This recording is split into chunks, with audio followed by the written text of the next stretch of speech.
Shalom Bapak Ibu dan Saudara yang dikasihi Tuhan.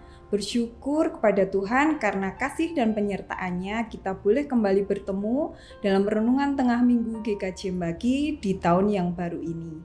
Sebelum bersama-sama merenungkan firman Tuhan, mari kita bersatu dalam doa. Tuhan Yesus yang baik, terima kasih untuk kesempatan pada saat ini kami boleh kembali datang kepadamu untuk belajar akan firman-Mu. Kiranya apa yang akan kami dengar, apa yang akan kami renungkan saat ini dapat kami hidupi dalam keseharian kami. Amin. Bapak, Ibu, dan Saudara yang dikasihi Tuhan, renungan kita pada saat ini diberi judul Hikmat yang terlihat bukan sekedar terdengar. Dan firman Tuhan yang menjadi dasar renungan kita diambilkan dari 1 Raja-Raja pasal 10 ayat 1 sampai 13. Adapun nats yang akan kita baca yaitu dari 1 Raja-Raja pasal 10 ayat 9. Saya akan membacakannya. Terpujilah Tuhan Allahmu yang telah berkenan kepadamu sedemikian, hingga Ia mendudukkan engkau di atas tahta kerajaan Israel.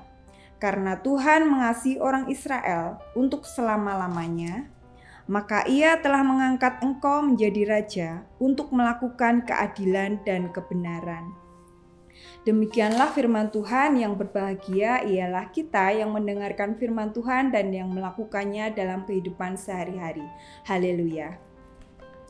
Bapak, Ibu, dan Saudara yang dikasihi Tuhan, saya ulangi tema renungan kita pada saat ini yaitu hikmat yang terlihat bukan sekedar terdengar.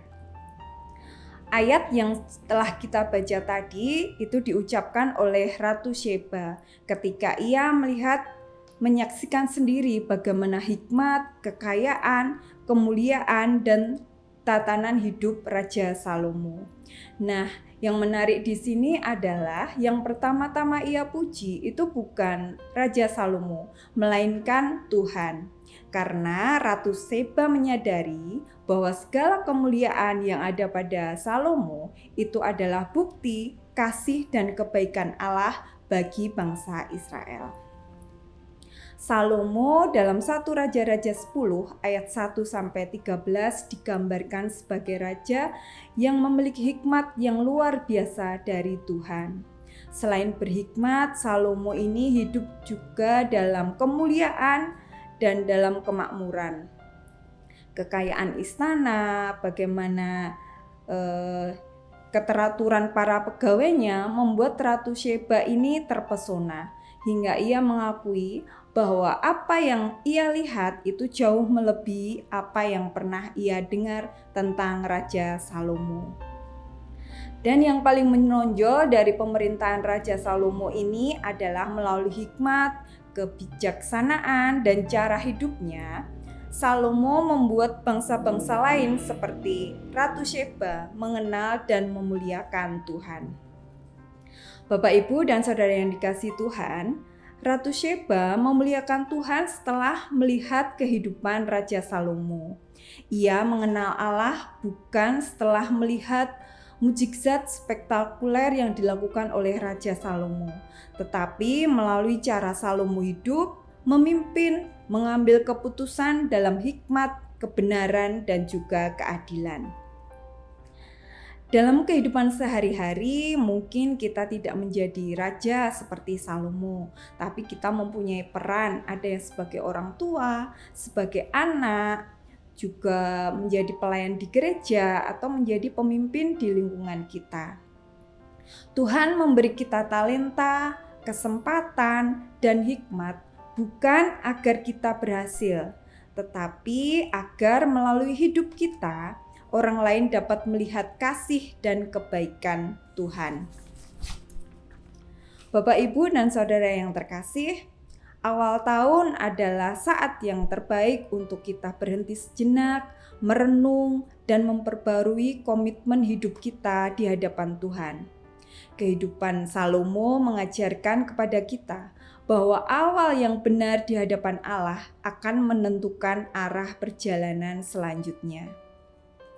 Pada awal pemerintahannya, Salomo datang kepada Tuhan dan menyadari keterbatasannya. Ia tidak meminta umur panjang, tidak meminta kekayaan atau kemenangan atas musuh, tetapi yang Salomo minta adalah hikmat untuk memimpin dan membedakan yang benar dan yang salah. Ini mengingatkan kita bahwa awal tahun yang baik bukan dimulai dengan ambisi pribadi, tetapi dengan kerinduan untuk berjalan sesuai dengan kehendak Tuhan.